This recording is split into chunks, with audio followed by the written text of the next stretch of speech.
Now, please, let me advise you. As a young man, as a young woman, grow large in your spirit. Grow very large. Give yourself to fasting. Give yourself to prayer now. His grandson dwelt there. They were waiting. So the question here is, when?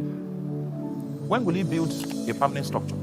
At what point will this promise come to pass? Those questions were not relevant because he had substance. If you are here today and the question of when is haunting you, when will I marry? When will the breakthrough come? And you are still in that jungle of when, it is an acid test that you are not pregnant. The day you become pregnant, the issue of when will no longer be a matter.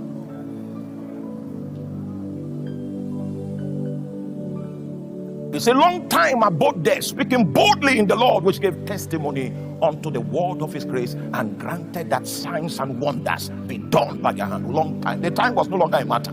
They were traveling so bogus that the argument of time did not come up.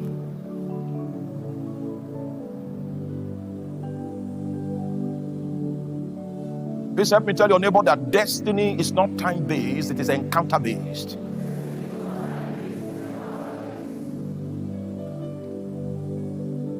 So most people come and they begin to talk about the biological time clock that is ticking. When that person is empty of encounter, he will bring forth wind.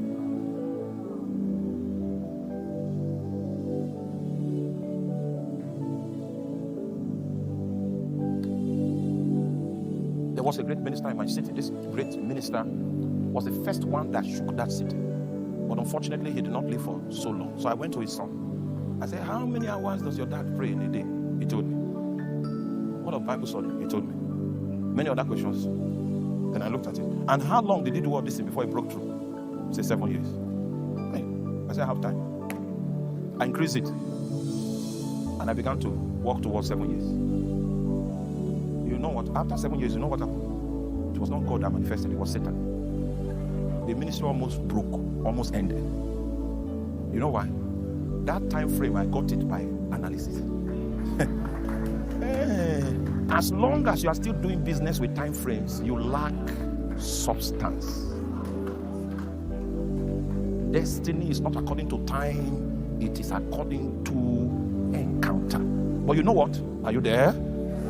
After the 7 years failed, if I was going to be fractured in ministry, that's the time. I ran into the sanctuary of the Lord. And when the encounters came, there was no time element on the encounter. I stood up from there and I continued the pilgrimage. I can tell you now from hindsight that the actual time frame was 14 years. There is no way you can know how long. No way. There's no technology anywhere that will give you a time. You know the Bible says that they that compare themselves with themselves are not wise. It took 7 years here and then you apply it to yourself. You don't know your calling is different, the context is different, the oil is different, the spiritual journeys are different, and your own case is different. So you will need to seek God out yourself. You will get your own time circles yourself. Oh my God, oh my God. It's not by time, it is by encounter. It took 14 years. And after 14 years, every ambition I had to be on the stage had died. I was detained long enough not to serve myself, but to serve God. There are a lot of people running around, but they are in self-service.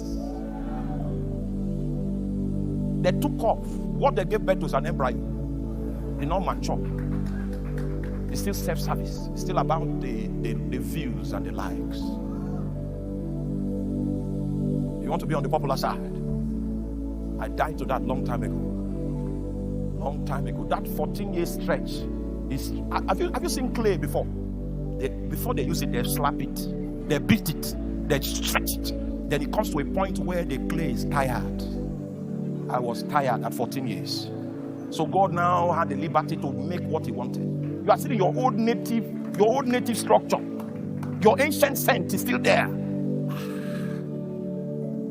It's not by time, it's by encounter. Preach for me. It's not by time, it's not by time. It's not by time. By encounter. Now, please, let me advise you. As a young man, as a young woman, grow large in your spirit. Grow very large. Give yourself to fasting. Give yourself to prayer now.